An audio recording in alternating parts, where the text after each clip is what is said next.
everybody, and welcome to the Human Echoes podcast, the show where we review oddball movies, have oddball discussions, and occasionally take questions from y'all, the oddball fans. I'm Tony Southcott. I'm Albert Berg, and the oddball movie for this week is The Grand Budapest Hotel by director Wes Anderson. Quirky, weird, relentlessly artistic, and very beautiful, I thought this movie was. Yeah, and it might surprise you guys to know that I was the one who suggested this to Albert, because I've felt it's weird that he hadn't seen a Wes Anderson film. And it's definitely not something we would normally review, but this one is one of my favorites just as far as a film. It's got a lot to talk about. The story of this movie is that there is this hotel in Budapest, I imagine, although geography in this film is a little bit nebulous. Yeah, like, I can't remember the name of the place. It actually starts with a Z. But the man who runs the hotel, the concierge, is also I was going to say a bit of a pimp, but he pimps himself out. He's very passionate about his hotel. He's very staid in his ways. And the plot of the film really kicks off when one of his former clients, and I mean that in several senses of the word, kicks the bucket, and he goes to her house to pay his respects. And there's a huge intrigue that kicks off with his family, with the woman's family, and the will that she has drawn up. There's a mystery. There's a war kicking off. There are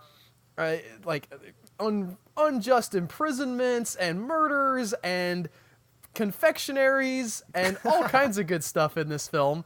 It struck me that this is a film that is trying to process a very unjust, harsh world through a lens of positivity, and trying to interpret the bad things that happen in a way that is not gloomy and glum. It still comes down on kind of a gloomy and glum note, but it's about, I mean, honestly, I think that Wes Anderson is kind of, he's put himself into this film as this concierge who has these bad things going on around him, right? But he refuses to see the world as negative and bad and filled with bad people, just because that there are wars happening and just because there are people after him and killing people that he loves. Like, he never loses his sense of, but we have to do this the right way, if that makes sense. I think there's only one scene in particular where he kind of loses that, like the first time on the train, where he talks about like how in their own little way they're bringing their own part of hospitality to a world filled with like just horrible madness, and then he just kind of like takes another drink. He's like, oh fuck it. Well, that's like the only time he kind of loses that propriety. You do get him. You see that the world does affect him. He's not completely unsympathetic to all of these things around him. He does, like when the soldiers come on and try to take off his the lobby boy Zero, he just like he tries to handle it with his usual propriety, but he ends up yelling and screaming and trying to fight back physically. He's not completely beyond the reach of the darker sides of the world, but there's the fact that he comes back from that he continually, despite the fact that the darkness of the world can reach out and touch him, that he bobs back to the surface, that he doesn't let him suck him under, I think is really the ultimate strength of the character and what everybody around him loves about him. That he doesn't become broken by the stuff that hurts him. Definitely.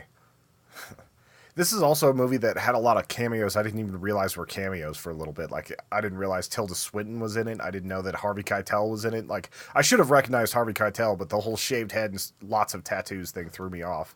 This film has a ton of people in it, okay? I'm just going to read down the list of names that I recognize, and I might leave some people off. Ralph Fiennes, Adrian Brody, Willem Dafoe, Jeff Goldblum, Harvey Keitel, Jude Law, Bill Murray, Edward Norton, Saoirse Ronan, Saoirse Ronan, Leah Seydoux. I'm not entirely sure how to pronounce that one. She's blowing up bigger lately. Tilda Swinton, And I think I've heard of Jason Schwartzman, although I could not tell you exactly who he is. Yeah, Jason Schwartzman has been in every Wes Anderson movie. So like if you watch these, you definitely have heard of him. You skipped over F. Murray Abraham. So for people who are Homeland fans, I just said I was reading names that I recognized. I'm sorry. Also Owen Wilson in a bit part, which I loved. Yeah, very short. Lots of people love doing little cameos in this movie, and it adds a lot of flavor to it. I'm trying to see if there's anybody. There's a long list of people, and it's just. I guess Wes Anderson is just the kind of guy who you go to, he goes to you and be like, hey, you want to show up for my movie? And you're like, sure. Although it isn't Germany that he filmed. Like, he did film it on a location. It wasn't just sort of some set they built in the U.S., so they had to fly these people out there. They must owe him a lot of favors, or they really like his films. But I figure it's kind of like the Tarantino effect. You get a lot more cameos from people in those movies just because people want to be a part of it.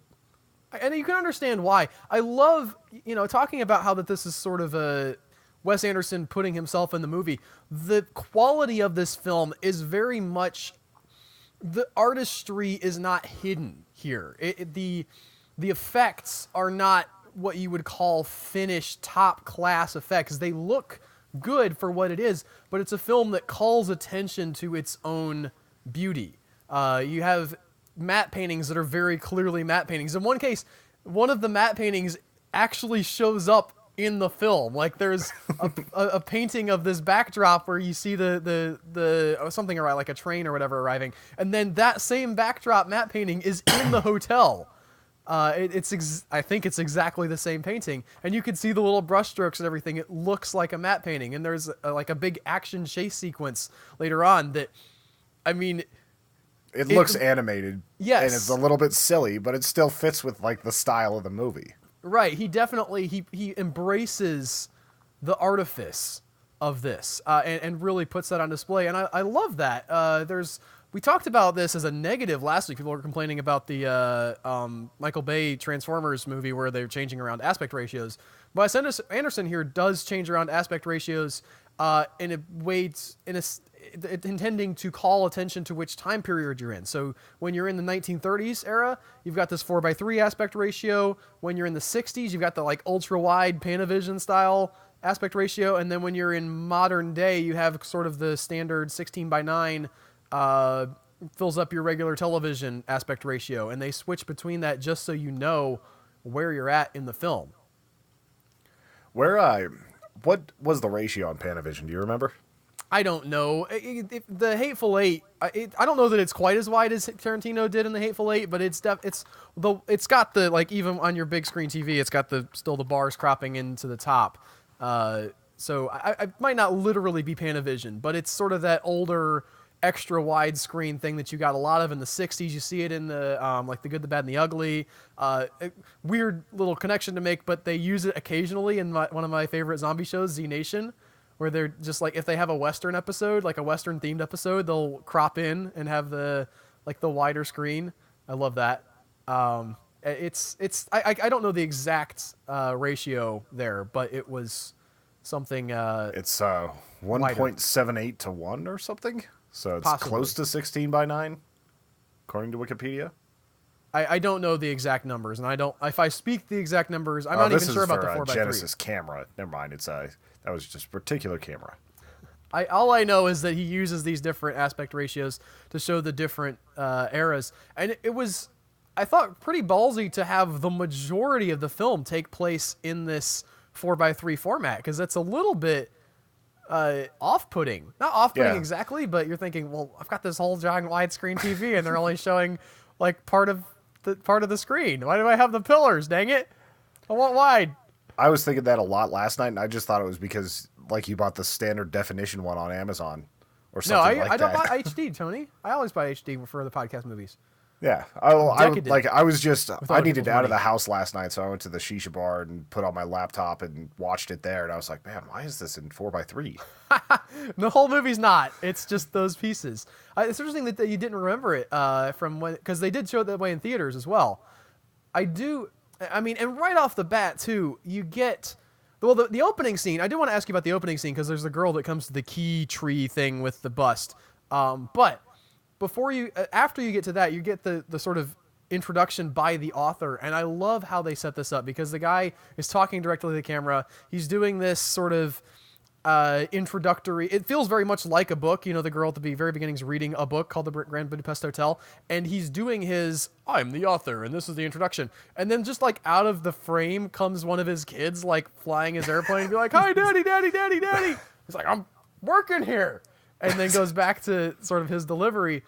And again, there was that calling attention to the art of film. You know, in another film that would have just played straight, right? Not any other film, but the decision there to call attention to the fact that this is a man sitting in his study, you know, with other concerns beyond just telling you this story, is really very much fitting in with the rest of the way this film is doing, and it immerses you in how this story is told, which is a double flashback, by the way. Really, the bulk of the story is a guy telling another person a story, and then that guy is telling you the story that he was told. So you're also dealing with the unreliable narrator effect, where maybe the author of, like, the outside author of the story is changing details that he heard, and the other guy might be changing details as they happen. So by the time you get back to 1933 and you're seeing that picture and that story, that might not even be quote unquote true.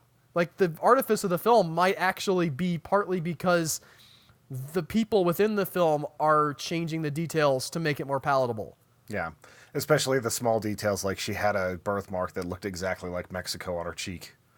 Just things like that were more amplified because of the storytelling method. Right, which I didn't get. Maybe I'm dumb. I didn't understand what the symbolism was there of being Mexico. I did not either. I remembered seeing some analysis of this movie that mentioned that birthmark, and some of the stuff that I just mentioned about how it's, intentionally vague about, as you go back, you're sort of dealing with more and more unreliable narrators. But I didn't remember what the birthmark was supposed to signify. I did want to ask you though, what do you think the significance of the very bookends, the girl at the key tree thing is supposed to be, Tony? Because I saw that, like, she opens the movie and then she's there at the end of the movie and she walks away and you're like, why? What is going on with that? I kind of wondered that as well, because it's like, yeah, it might have been her journey as she's reading the story at the gravesite of the author who wrote the book to tell the story of another dude, Death of the author. So on. Sorry. But yeah, it's like, I honestly do not know the significance in that part. I did. The fact that you're mentioning that he is dead, though, again, adds that extra layer. I didn't even think about the fact that it was a grave. I thought it was just a memorial. And the fact that he has all these keys, he's presented you this world in a certain way, but now he's not even around to directly deliver it to you. Like, you're getting the story as he's telling it to you, but you're getting it through someone else's eyes. It's not even a first-hand account from the guy who got it third hand. It's somebody else reading what his idea was of the story that the guy told him from many years ago. Yeah, and I figured that the thing that he was reading at the beginning was his will. So you're talking about a guy reading a will for a movie that is kicked off by somebody's will endowing a painting to somebody else. And it's just like, it gets very, very, very layered. Yeah, it's beautiful. I like this movie, Tony. I really do. I read, and I guess I've heard that people dislike Wes Anderson because of his artificiality, because he likes these shots that are perfectly symmetrical and really goes all out to make things look pretty rather than make them look real.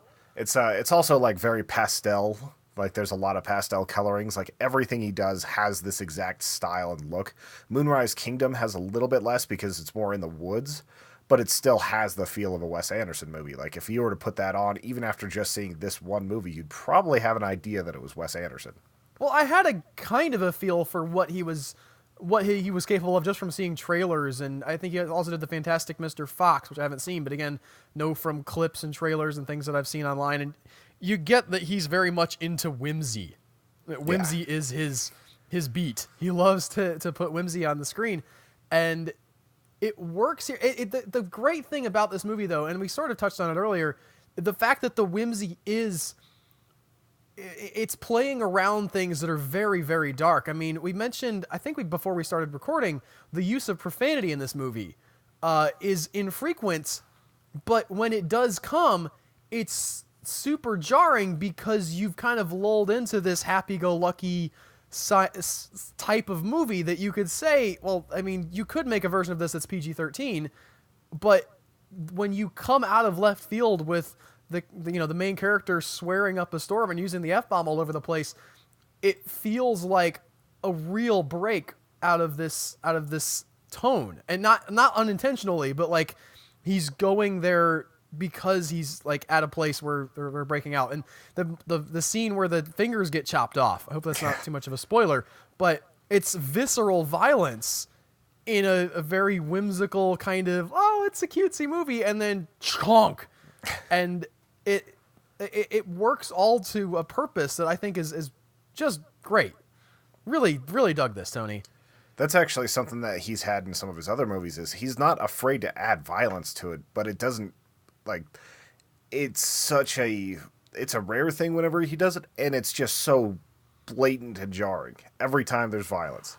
I think that trait is, I mean, that's how violence is in real life, right? It is, like, you don't experience that often. You're not expecting to get shot at or chopped up or whatever. So if you did encounter violence in real life most of the time, unless you're like fighting a war or something, it's gonna be that kind of shock. And I think it works really well when you keep, and there are films that glorify violence, and I'm not going to talk down about that because I've seen, fun violence in movies, and that's fine. But there is something to be said for taking the backseat approach and saying, well, violence isn't a normal thing in our movie, but when it does show up, it's real and it's visceral. Yeah, I guess the whole fingers thing isn't the most realistic version, just because the door and everything, but it still felt real enough in that situation because Willem Dafoe is a crazy ass, and you just feel the menace dripping off of him.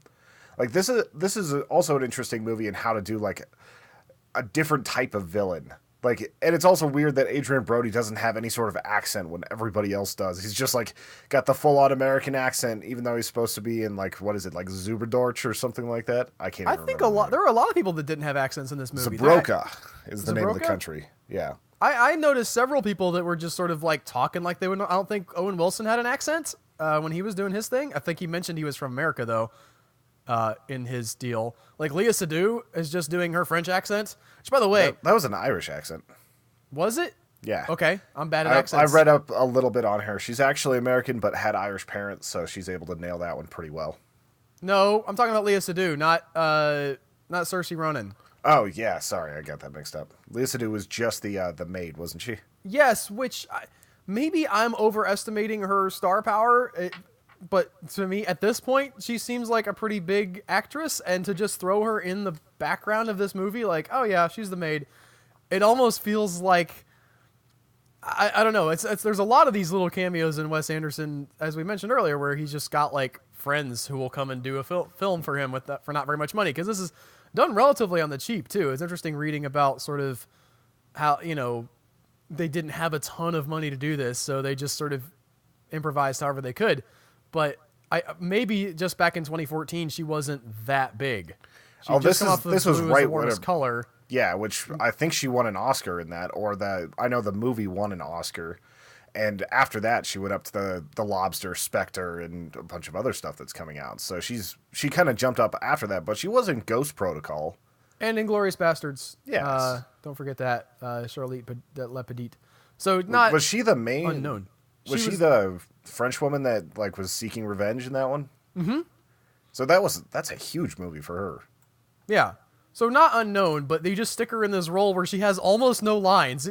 It could have been almost anyone, but it's just Léa Seydoux in the background like, oh, hey, by the way, I've got 2 lines in this movie, and I stand around in the background a lot. And kind of like motion and help people wrap paintings, and that's it. Did this win Best Picture at the Academy Awards? I know it was Wes Anderson's first Academy Award win for a film, but I didn't know what he won for. I'm looking it up right now. Okay, I didn't get to do the requisite research I'd like to do before we talk about these movies, and I didn't get the trivia. It won 4 Oscars. Yeah, it won Best Original Music, which it had decent music. I don't know if it would have been Best that year. Best Costume Design.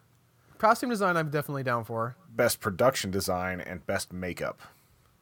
Okay. It was nominated for Best Picture, Best Director, Best Original Screenplay, Best Cinematography, and Best Film Editing, but it didn't win any of those. So, still getting 9 nominations is pretty good, and winning 4. I'm forgetting what it was up against in 2014, but it deserved to be nominated for show.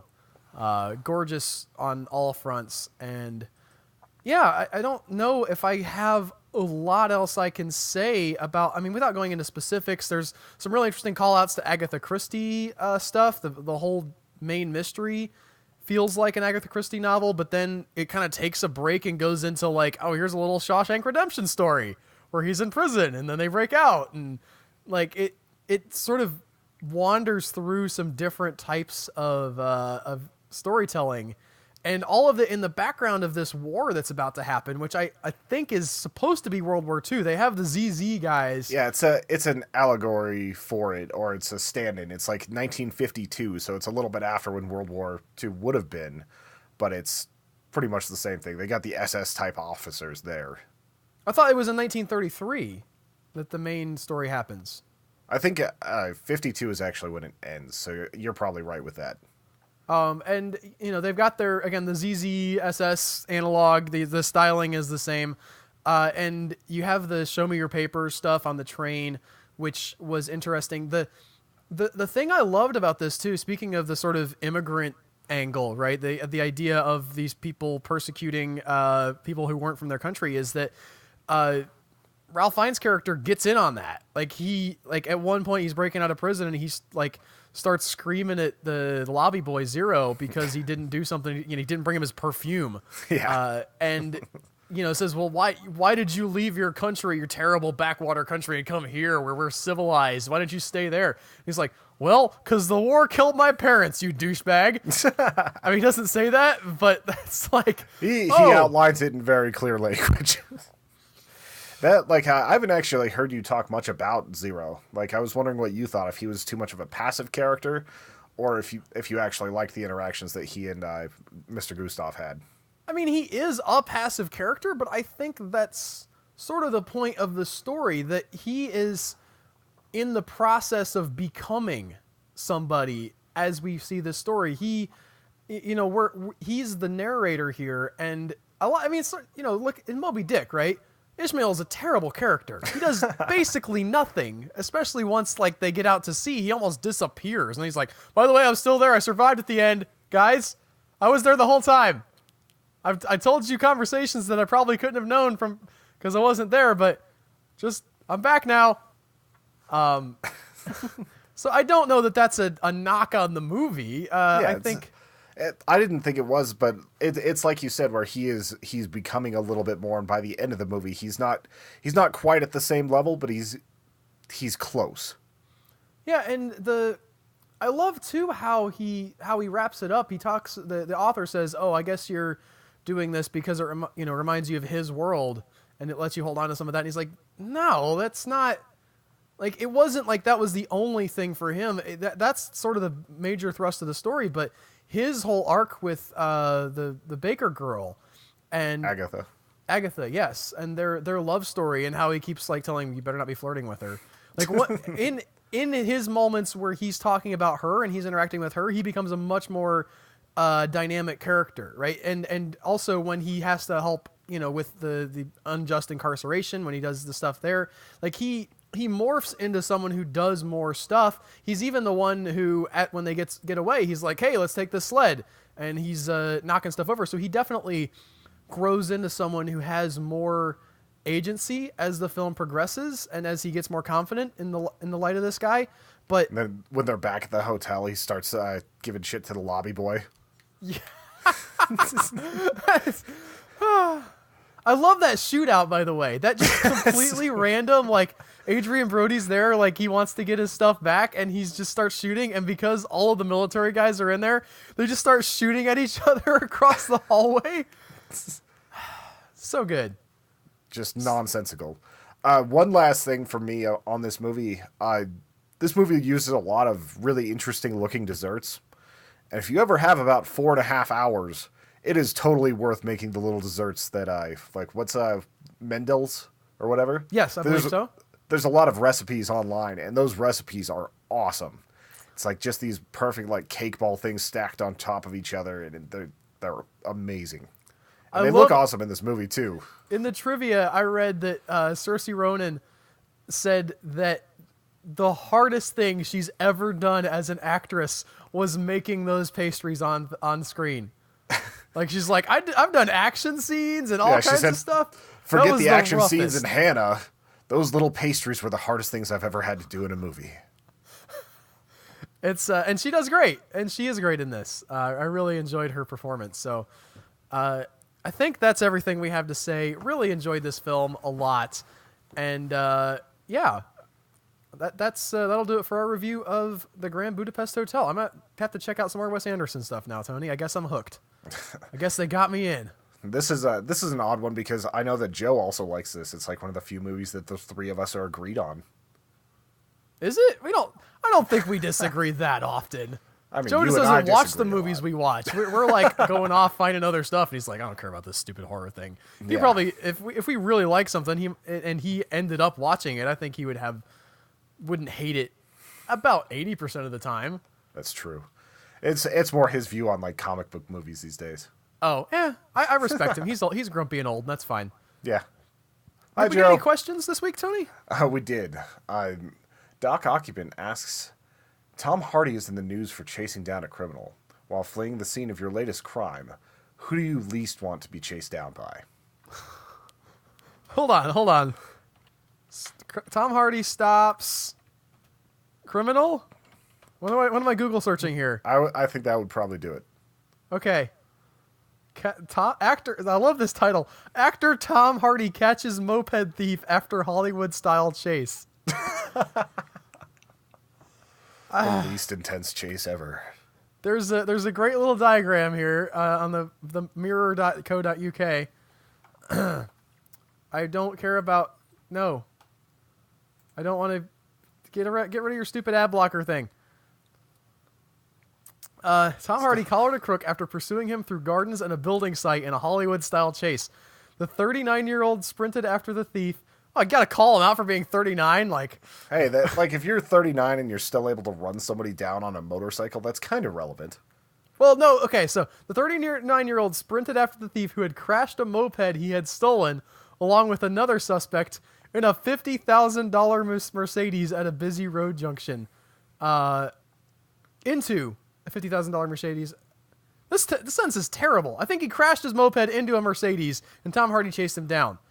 An onlooker told how the Taboo star, I guess Tom Hardy's in Taboo. You could have said Mad Max or something. I don't know. Well, Taboo's his newest show. It actually looks pretty decent.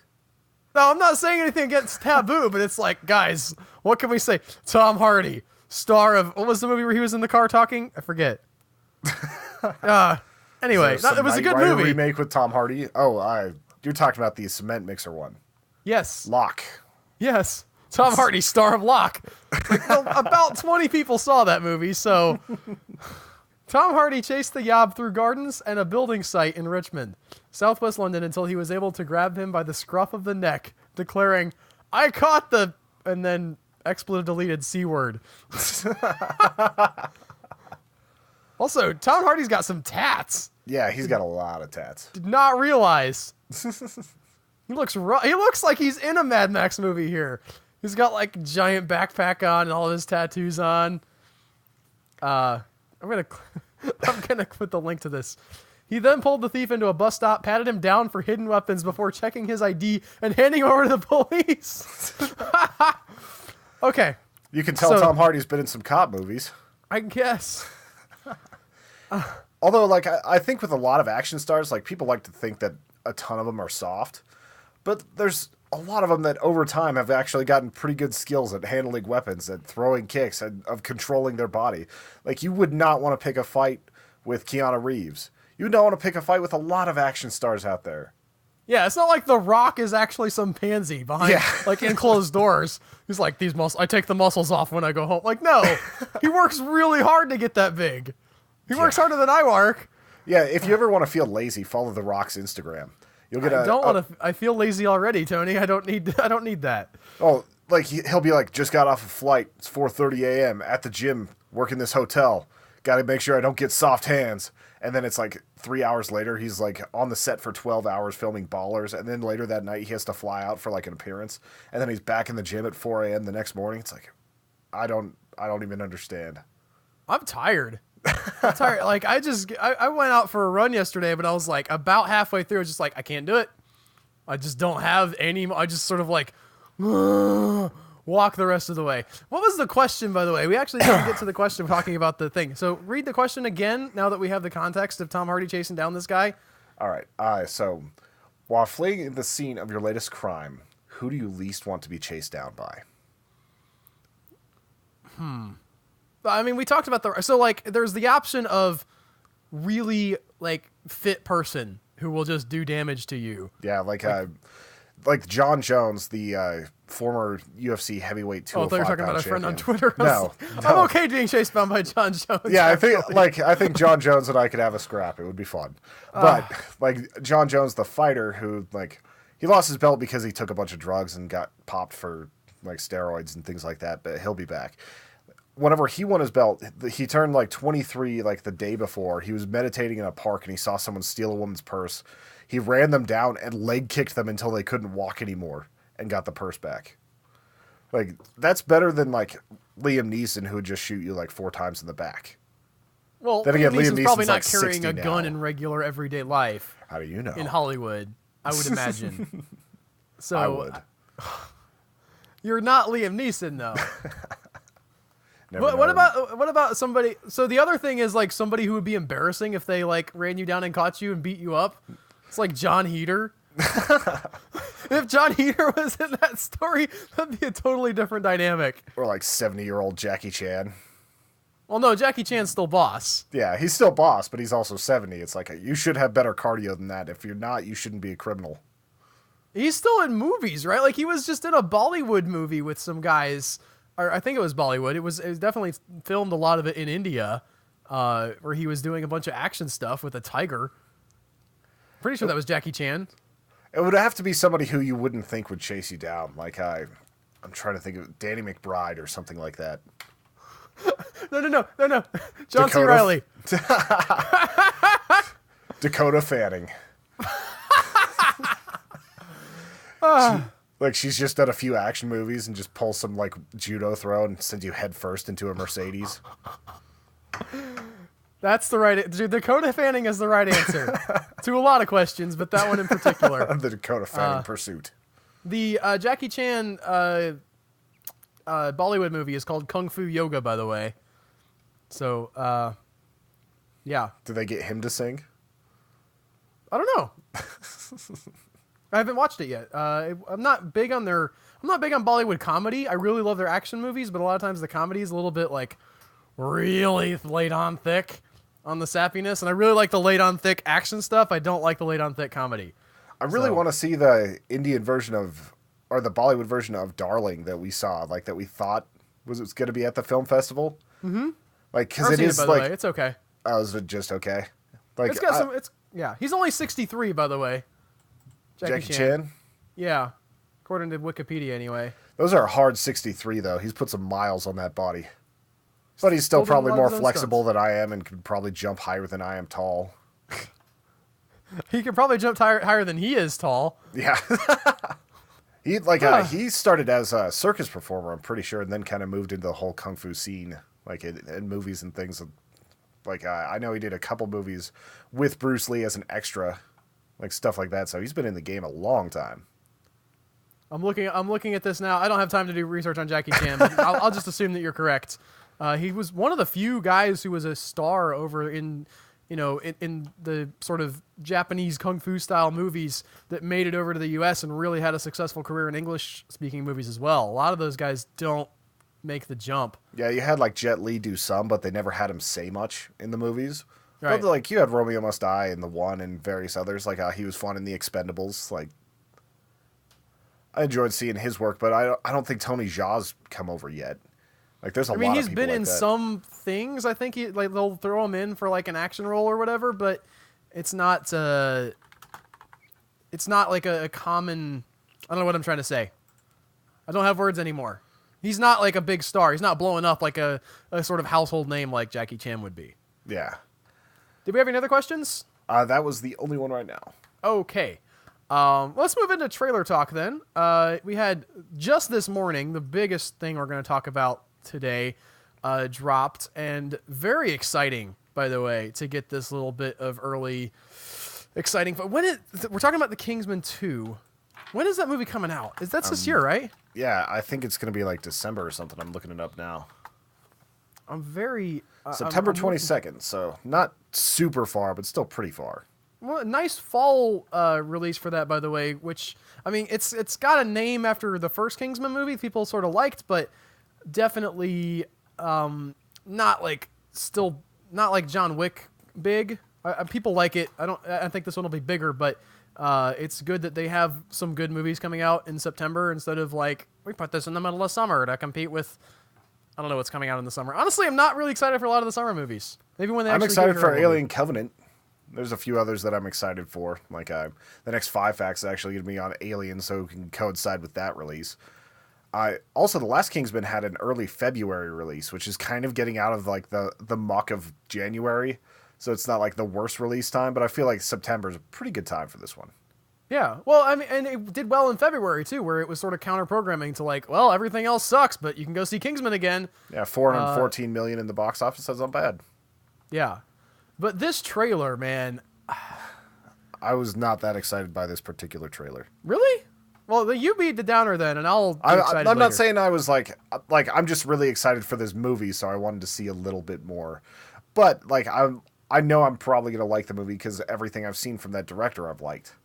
I love how, and we kind of talked about this in the, like, talking about Grand Budapest Hotel, but the shtick of the Kingsman, at least the first movie, was that it sort of embraced these James Bondian tropes, but turned them into something else. Like, it wasn't just trying to mimic James Bond. It was taking that and heightening it and sort of putting a twist on it and making it a little bit more realistic in some places and a little less realistic in other places. And you can really see that continued here with the action just being smooth and gorgeous and colorful and not underwater taxi cab submarine things and slow motion fights like on top of a car as the car hits a bump and he's like, choom. All of that stuff is, I don't know, like the feel of this trailer. And I think it, like an early trailer, this is just sort of a teaser to get whet your appetite. The main reason I didn't like it is because it felt spoilery. Oh, you didn't like the big things exploding and just showing it blatantly in the very first few moments. And also something at the end of the trailer as well. I think, well, they've already I had teased already that. known that was going to happen, but it still feels like that could be a better reveal. So it wasn't the action. The action looks great. The story looks like it's going to be fun. It was just too spoilery, especially for a teaser. A trailer, like I don't mind it so much in action films, but there was a trailer this week that I left off the list for Sofia Coppola drama. Not that you're crying about that, obviously, Tony. But I like there was a Sofia trailer Coppola. for this movie Beguiled, and in a movie that has action, like I don't really care about the plot points unless there's some giant twist. But again, they've spoiled that twist that you were talking about at the end of the trailer already with posters and stuff. So I wasn't too concerned about that.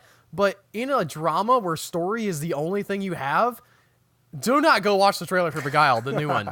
Like they just like lay it out plot point by plot point by plot point, and this happens, and this guy gets screwed over, and then they're mad at him, and then this happens, and just like I want to see this movie, but sheesh, guys, like back it off.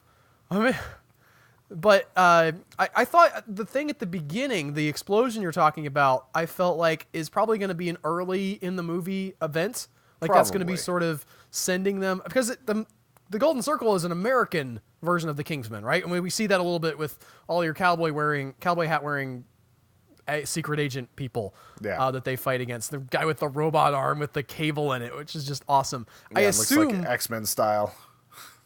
Yeah, I assume that this thing is going to be similar to the explosion at the beginning of Fast 7, which you haven't seen, but they're like, somebody blows up their house, and then they're like, oh, we got to go to war now. I think that it's pretty common in action movies. Like, they did that in John Wick, too, like, things like that, so... Yeah. I knew there was going to be some... That's probably the exact inciting incident less than 25% into the movie. Yeah, so for that reason, I don't find... If that happens at the end, then I'm going to be disappointed. And the thing about trailers is you watch the movie having watched the trailer, and you know, like, certain things are going to happen. And so as the movie goes on and it hasn't happened yet, you're like, now I'm recontextualizing how this is going to play out. John Wick actually had one of those moments, which I still like the movie, but there was something that a character said in the trailer that as the movie played out, I realized, oh, he's not going to say this until the very end. And now I know what this means and what's going to happen a little bit. So it didn't feel like too much of a spoiler, but it did sort of change my viewing of the movie because I knew how it was going to come once it hadn't come earlier in the film. I can agree with that. Also, like, Channing Tatum looks like he's going to be able to pull off this part really well. He's a better actor than I used to give him credit for. He'll be fun. I have a lot of faith in Matthew McBride. Next up, a completely different direction. And a film that I kind of included just because I thought Tony was going to love it, although I watched it again, I'm still laughing, is the trailer for the movie The Little Hours. This is one that you guys should really look up, because I don't know if this is going to get a huge, wide theatrical release despite having some star power in it. This thing looks absolutely hilarious to me. Return of John C. Reilly, by the way. Tony won't watch this because he never wants to see John C. Reilly again. But it's a little easier to handle him in full-on comedies. Fair enough. It's a period story about some nuns, starring Aubrey Plaza and Nick Offerman and John C. Reilly and several other people. And it's just so the humor here comes from the fact that these nuns are not acting like nuns. A lot of profanity, which is something I'm not usually I was kind of surprised that you were able to stomach this one. I thought you would have been like, it seems funny, but I'll pass. And that's really the one joke, right? It's just all of these nuns swearing at the people and like having the list of their crimes read off. And I have to mute my television because Hannah's streaming now. I'm hearing the all aboard. But they're having all of their crimes read off to them, and they're just like getting worse and worse and worse. And like the guy's like, drinking human blood. Do you think I've ever had to write down drinking human blood before? I haven't. It's like, that's sodomy. I thought that was when you went into the rear. That is also sodomy. Did you do that? Yes. Or like James Franco, like the man's, or probably like the king's wife or something, is like trying to get all up on him, and he's trying to stop, and all of a sudden you see Nick Offerman sitting, and he's like, bring me his balls. And then just smash cut to him like screaming and running across the field with soldiers running after him. I don't know what sort of release it's going to get, but I will definitely watch that movie. It looks like it's going to be cheap. It's going to be funny. It'll be worth like the hour and a half. I don't know that for me this joke will work for an hour and a half, but in the trailer it worked for the 2 minutes or minute and a half or whatever the trailer lasted, and it made me laugh even a second time as I watched it for the podcast, because I was like, I was going to get my coffee and I could just hear like through my headphones just like Al cackling in the background. So if you need a laugh, give that one a look out. And again, in a completely different direction, the final trailer we're going to be talking about is a Bryan Cranston joint that apparently has aired recently at Sundance called Wakefield. And this one is basically Bryan Cranston is a little fed up with suburban life, with everyday, like just every He's fed up being day, married to Jennifer Garner, by the way, which does not have me real much on his side to start out with. Like, dude, Well, I'm like, I get the whole, like, you're tied down by family life, but your family's Jennifer Garner. Like, Well, I think that this isn't even so much tied down by the family life. It's probably more work because the only thing he does is go to like a house across the way so he can watch what his family does when he goes missing. there's a little bit of a feel here of potentially. Now, we talked about this 2 weeks ago, I think, the Buster's Malhart, the idea of this guy, and it's a very similar idea, too, of this guy who's in this family life, who's working this job that sort of has a lot of pressure on him, and he fantasizes, or maybe that there's another reality where he's not been under this particular pressure and he's off doing his own crazy things in the mountains. This is a similar type of a plot, different enough that I don't think it's like a ripoff or anything, but it speaks to me because of having a family and knowing that there are those pressures, and there is that draw to be like, but what if I could just walk away from it? What if I could just go on a trip or just be somewhere else and not have to worry about what these people would do? Although in this particular case, he's not wanting to get away. He wants to see what life will be like without him. He's either imagining or actually living out this whole life where he's leaving his life behind, but he wants to see how it plays out once he's gone. And it seemed like it was going to be a pretty fascinating movie. I'm not sure how long the timeline is going to be for him actually being gone. He is starting to have like stubble by the end of the trailer. Little bit of a light beard going on. And I didn't catch who who made this movie, but it did seem like it was something that would be worth a watch through. Yeah, and again, there's him being able to stay in this house across the street without being seen. Like, there's this feeling of maybe this isn't literally really happening. Maybe this is all in his mind as he's sort of playing out what it would be like. Because I would love for this movie to get to the end and he sort of like wakes up. You know, he's still in his regular life and he realizes that there isn't any escape. Like, just walking away isn't possible for him. That whatever he does, he's always going to be under some kind of pressure. I'm looking for the director right now. That's a cop-out ending. I don't like those. No? Okay. Nope. Well, Robin Swicord is the writer and director here. I don't know what else he's done, but it's a lady. Sorry, Robin Swicord, written and direct. She's done some stuff written on Benjamin Button and Memoirs of the Geisha and Matilda. So, all quality movies. Yep. Also, the Jane Austen book club she directed, and The Red Coat. She's directed 3 things: a short film in 1993, the Jane Austen book club in 2007, which I watched and kind of dug, honestly. And Wakefield in 2016. That's a lot of range. Like, that's 23 years between short film to this. Yeah, good on her though, keeping up with it. So, yeah. Looking forward to that. Interesting idea anyway. An interesting premise, and the trailer is cut beautifully to sort of show you a lot of stuff there. But, I ran out of steam, Tony. That's all I have to say about that trailer. Yeah. I did too, because it was fascinating, but it's also a pretty simple premise. It is. I did want to ask you, though, because this is something that people have been reacting to a lot on the internet, and very different reactions. Have you heard this news that they cast Will Smith as the genie? I heard the news. I didn't go to the comments. Live-action Aladdin remake? Yeah. Sorry, go ahead.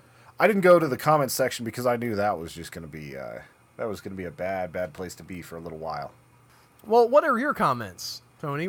Give us your bad place to be. That Will Smith is a good actor to great actor at times. That Robin Williams was the genie, so it's not like the whole white guy thing. Like, I still think they maybe should have picked a Middle Eastern person for going for an actual genie.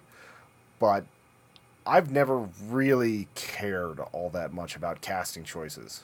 Well, they're casting Middle Eastern people in the role of Aladdin and like all of the like actual face parts. I'm guessing Will Smith is not going to show up as Will Smith as the genie. It's going to be a CG character that he's just voicing. I mean, he may be there on set, but it's not going to be. And also, I think Middle Eastern people would have interacted with people of darker skin. Yeah. So it's not going to be, even if he did show up, it wouldn't be like, that's totally unrealistic. I'm more thinking it might be a little bit breaking as far as just seeing Will Smith especially if he's a blue genie or something like that, it could be interesting, but I'm just not sure how it's going to play out. I'm sure that whenever it's in motion, it'll probably be better than a lot of people think it will, but I'm just glad it's not like Mike Myers or something. I think this is perfect, honestly. Like, I other than Robin Williams was the genie and don't touch it and don't ever remake this movie because you're terrible, Disney, which I'm not on board with, but I do kind of get that. Like, other than just being against the idea completely, if you're going to remake this, all right, who is better? Maybe The Rock. But even The Rock, I think his charisma is there, but Will Smith has something that makes me think, okay, we're going to get a genie that will remind us of that other genie. Like, it's not going to be like completely out in left field. It's not a carbon copy, and it's not going to be as silly, I don't think. Yeah, but he's got that comedic timing. He's got that charisma. He's got a lot of stuff that I think makes him perfect for this role. And I'm honestly really excited to see where he would go with it. It's inspired casting choice as far as I'm concerned. I don't know who else. I mean, maybe some other like comedians or whatever, but if you want a name, like a big name, in Hollywood, Will Smith is a great actor. He's been doing a lot of different types of stuff, but he's done the comedy beat for sure, and he's really good at it. Yeah. And even in like his action movies, he does the comedy side of things. Like, that's just part of his personality. Yeah, and he can rap. Right? So, yeah, if you're looking to have a musical element, although I don't know if they really want to put a rap into Aladdin, I could see them doing that, though. I really could. I absolutely could. And I'm sure he can sing as well. I mean, I think that's all, like, he's a vocalist. He can do things with his voice. So he can sing and do a rap in there and, like, again, change it up enough where we're not just having the Beauty and the Beast. Here's a carbon copy of the cartoon with almost nothing different. Although I didn't see Beauty and the Beast, so I don't. That's what I've just heard. Okay. I know it's going to shock you, but I haven't seen it either. Oh, that's funnier than it should be. I have been forced to listen to like 2 or 3 songs from it. I enjoy the songs from Beauty and the Beast, but I didn't need to see it. Like, I don't love the original animated movie, and there was no like, girl, I gotta see what they did, bringing it to life again. I gotta see Emma Watson's yellow dress. Oh God. A lot of moms and daughters going out to that, and that's cool. It's not. We're not the target audience. Like, they're not trying to target 30-year-old white dudes with that. They're trying to. I mean, unless you're the dad, which you have that, but you're also not dragging a bunch of little girls to a movie. So yeah, listen. Yeah, I was gonna say my 4-year-old son is not like, oh, daddy, let's go see Beauty and the Beast. No, he wants to, go see Monster Trucks with me, which we did go see together, by the way. It's out on DVD. Speaking of, I gotta go good turnaround. Buy my copy, but not very much for the girly movies. Yeah, not to assume anybody's gender roles or anything like that, but it's just that's usually how it goes. I mean, he's my son. I know. He self-identifies as a boy currently, so let's put that out. Yeah, him and Jack like to play with trucks and hit people with bats, so they're definitely male. That's always a good thing. I actually found out who it was in my family that hit me in the face with a board at the funeral I went to last week. Did you not know? I didn't remember much about that. I just remember looking in the mirror and wondering why there were a bunch of nail marks in my face. Turns out it was my aunt.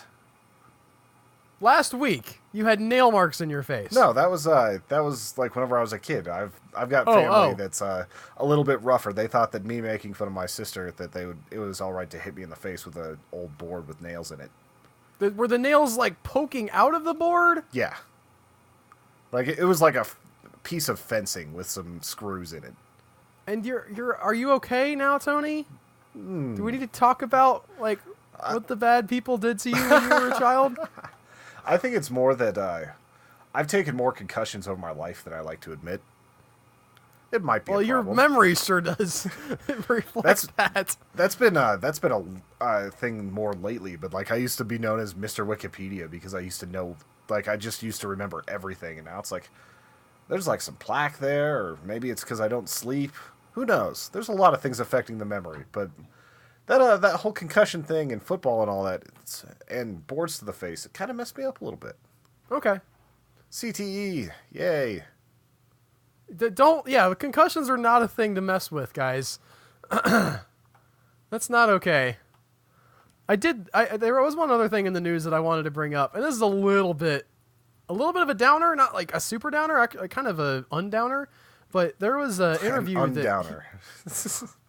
Well, so Heath Ledger's sister was talking about some stuff going around this release of a documentary about his life.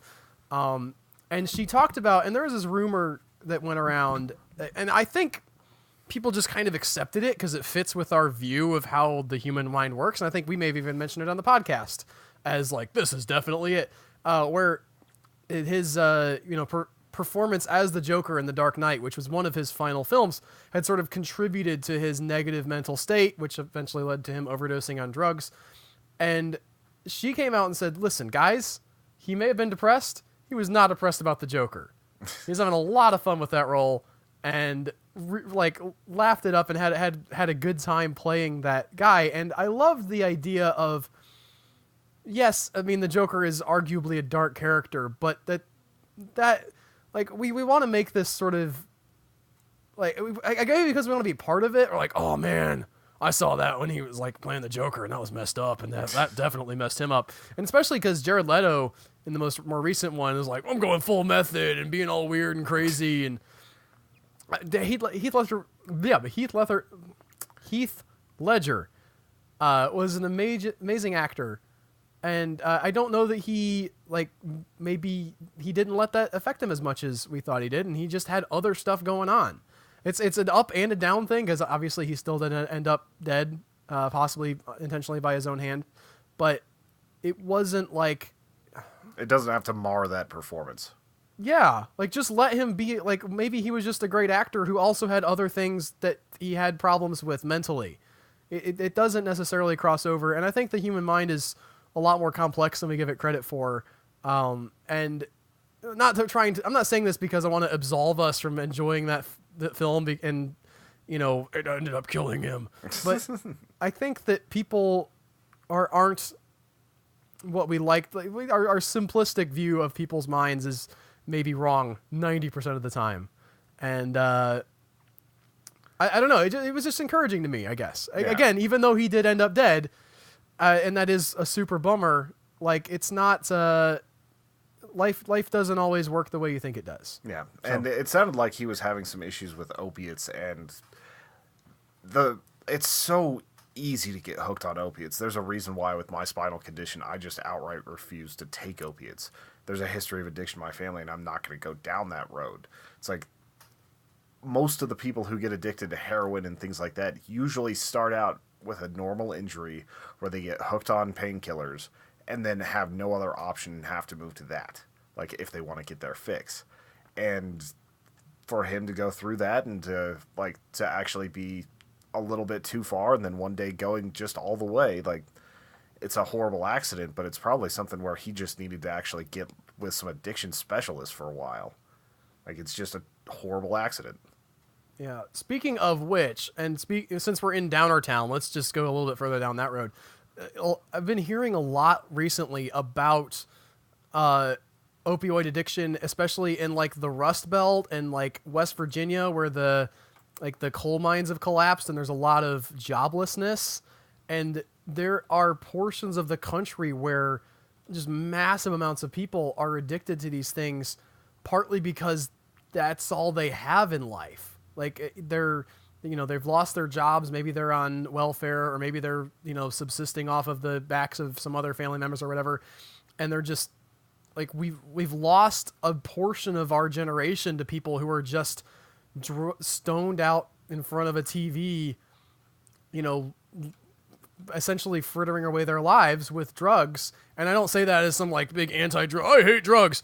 But there is a point with some of this stuff where you need to start treating it. A lot of it's legal drugs, too. Like, a lot of it's just the straight up, like, Percocets, Oxycontin, Vicodin, like, just that entire group of drugs. Like, and there's lawsuits going on right now in that area of West Virginia about the people who were distributing those drugs not notifying the proper authorities about how that's hey, look, there's a giant amount of people getting drugs, prescribed to them in these areas. What's going on with that, guys? Well, in Florida, they had pain clinics attached to pharmacies. Like, Yeah. it's something that is more recently, I think they're trying to get rid of that. But you could literally go see a doctor, tell them your back hurts, and then in the building connected to it, go and get your opiates. Florida was responsible for almost 80% of all opiate consumption at one point. Now it's just kind of moved outward. And I think that a lot of that is because of our treatment of drugs in general as a crime rather than as a thing that needs to be treated, right? Like a medical condition. If we could get these people to come out of the shadows and say, listen, you're welcome to say you have a problem. We'll help you out. We'll help you get off of this and hopefully get a life back, rather than, oh, we're going to arrest you because you're taking all these drugs and, maybe getting into other crimes because of that. And then you're not going to have a life, and you definitely won't be able to get a job even though you didn't have a job before. Yeah, it's like, let's throw you in a box with a bunch of other people that do violent offenses and then make it so that whenever you do get out in 2 or 3 years, you have no options. There's not easy answers for any of that. So Nope. let's end this very fun podcast by asking for people's money, Tony. All right. What I need you guys to do is check out humanechoes.com and click the Become a Member link. If you click the Become a Member link, you will be presented with 4 options. Choose wisely, because if you select the right option, you will get brand new pins like the one I am holding right here. We've got 3 of these that are out right now. Whenever you sign up under that $5, $10, $20, or $2 a month, like, we are sending out all sorts of stuff. Stickers, bookmarks, pins, all sorts of fun stuff. It's all detailed at humanechoes.com. Honestly, like, it is the best thing you can do to keep the content you like alive. Like, these membership things that other people are doing, that we're doing, it's how to put money directly in our pockets. It's not any roundabout way. It's not, well, I clicked like on a video. We do love the likes and everything, but this is the #1 way to do it. And it get you awesome stuff. Yeah. Like we mentioned earlier. Another big way to do it, like underneath here, I'm going to force Al to do more work. If you wanted to buy, like, the Grand Budapest Hotel DVD or anything else that's on Amazon, if you click on the Amazon links that are on humanechoes.com, you will be able to basically purchase what you want, not pay anything extra, and we get a 6 to 8% cut of it, depending on the item. And those links will be in the blog post for this movie on humanechoes.com. So check that out, along with other stuff that we talked about, hopefully. Yep, all the trailers, etc. Anyway, we're going to be doing a movie about, like, The Windmill, is it called? Yes, I believe it's a Dutch movie. It takes place in Holland, and it's about a haunted windmill. I've seen the trailers for this. It piqued my interest. I wanted to watch it, and that's all I know about it. Could be terrible, Tony. Yeah. But if it is, you'll hear about it next week. It gave me an 86% chance of liking it with the new Netflix rating. It's a weird system they have there, isn't it? It's a little I haven't odd. figured that out. Yeah. Got to get used to it. Anyway, you guys have an awesome week. We will be back next time with The Windmill. Bye, guys. Bye.